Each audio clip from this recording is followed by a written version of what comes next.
In this video, we take a look at LSU once again, and have they been disrespected once again? Now this time, it's not the selection committee. No, it is fellow coaches disrespecting Kim Mulkey. Now before we start, if you like the content, then please give the video a like and subscribe to the channel. Now first, let's give credit where credit is due to Chantel Jennings of The Athletic, who polled 35 NCAA women's basketball coaches.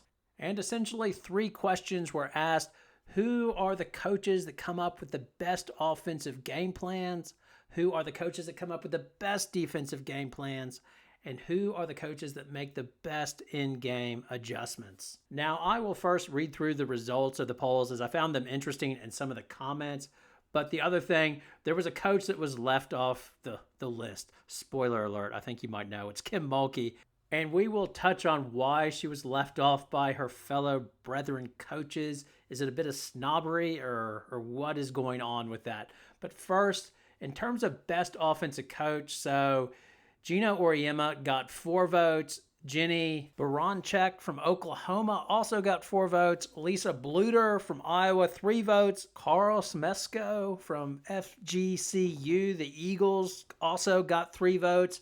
And Tara Vanderveer as well got 3 votes. Now, in this article, they threw flowers at the various coaches with comments. So Geno received some flowers saying, in terms of UConn, they execute, they score, and they're efficient. They do that at an elite level regardless of their personnel. Jenny Baranchek, she got flowers as well. They were very complimentary of her motion offense and how it's just not simple dribbling, just reliant on pick and rolls like modern basketball.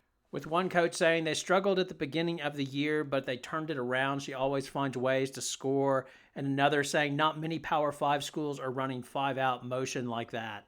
Tara Vanderveer was complimented for attacking opponents' weaknesses. Lisa Bluter was complimented for creating space and basically letting Caitlin be Caitlin and encouraging her to shoot. Kenny Brooks from Virginia Tech also got his flowers as well. His ability to create mismatches with his kids. They're always in the right spots. He gets his kids in the right shots at the right time and in the right place. Scott Rudick as well received some flowers. They know how to take advantage of teams with the sets they run. Now, in terms of defensive coaches, Dawn Staley won this in a landslide. She received 14 votes. In terms of coach selecting her is the coach they want as they're designing the defensive game plan. Vic Schaefer at Texas got 5, which isn't surprising. Scott Ruick, again, Oregon State, 3 votes. And then Jeff Walls at Louisville got 3 votes as well. Others receiving 2 votes were Geno Auriemma and Kevin McGuff and Tara Vanderveer. In terms of Staley, I think this comment summed it up. The intensity they play with, that's the foundation of their program, and it comes from her.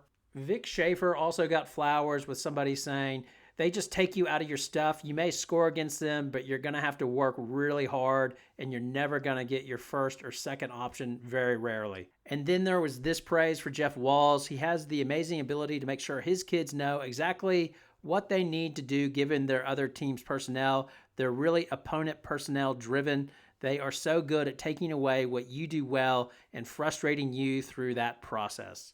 Now, the last question asked was which coach makes the best in-game adjustments? Again, Dawn Staley won this, not by a landslide, but she got 7 votes. That was the most. Tara Vanderveer with 4, Jeff Walls with 4, and then Scott Ruick once again with 3. Others receiving multiple votes were Geno Auriemma, Bill Finley of Iowa, and Lynn Roberts of Utah. There was this praise for Staley. Even though she has a lot of talented kids, she's not afraid to change based on who she's playing or within a game, offense, defense, style of play. Walls gets praise with this. He's always trying to trick you, and he does it by thinking outside of the box. He's thinking like 3 plays ahead. This compliment is thrown at Auriemma. I think all those years of being on the sideline, he's seen so much that he can make adjustments at the drop of a hat. There were also a few compliments thrown Tara Vanderveer's way. But one person that did not receive any compliments, well, before I start on Kim Mulkey, the one thing I want to say, I agree with the poll. I think all the coaches mentioned, I thought, doesn't surprise me. They all seem like quality coaches. I watched a lot of Oregon State this year. I thought Ruick really developed that team quite well.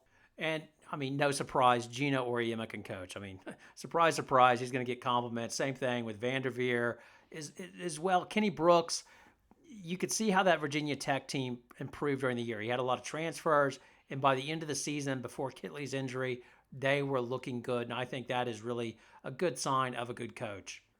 However, and here we go, the transition. Now I'm going to rip on this poll. The nary a mention of Kim Mulkey is staggering to me. I mean, not just based on her bona fides of 720 wins, 117 losses, which is ridiculous, and not to mention that she's the third highest in national championships. She has 4 behind Geno's 11 and Pat Summitt's 8, and is ahead of Muffet McGraw with 2 and Staley as well. And she did not get a mention on this list.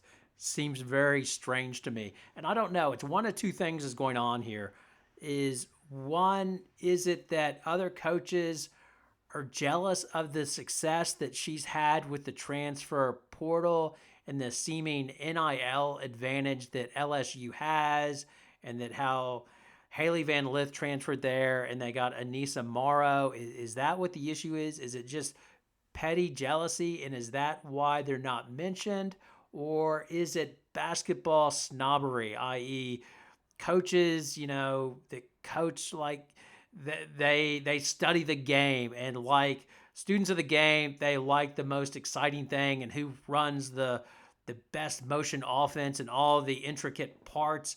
So we are going to throw praise at Jenny Baranchik for her running a motion offense when everybody else is doing pick and roll. Is it just simply basketball snobbery like that? Because another one that wasn't mentioned on here was Lindsay Gottlieb. I think the job that she's done with USC, putting that team together with transfers and everybody playing their role. Yes, they pick and roll every time with Juju, and it's a very ISO, high usage Juju offense, but that gives them the best chance to win. And here they are, a number 1 seed. And back to Mulkey, yes, she doesn't run a fancy smancy offense. It's not like she's not Bill Walsh running the West Coast. No, she's smash mouth. We're going to throw it in low and work inside out. And on defense, she is not Buddy Ryan running the 46 defense. No, she's Tony Dungy. They run like a cover 2, if you like. All the players know what they're doing. They do it well. And if you look, even defense this year, she did not have a good defensive game. But after the loss to Mississippi State, they ripped off 10 wins, and their defense improved over those 10 wins to holding their opponent in each of those games, except one, under 40%. So ultimately, I don't get this poll and the results on the poll. If you like, how does the team, or how does the coach with the team with the best or the second best scoring offense in women's basketball this season not get a mention as an offensive coach, or a coach that has improved their team's defense throughout the season and is known for her defense and won 4 national championships, not get noted for her defensive prowess? Jealousy, snobbery, or something else? Leave your comments below. Thanks. Good night.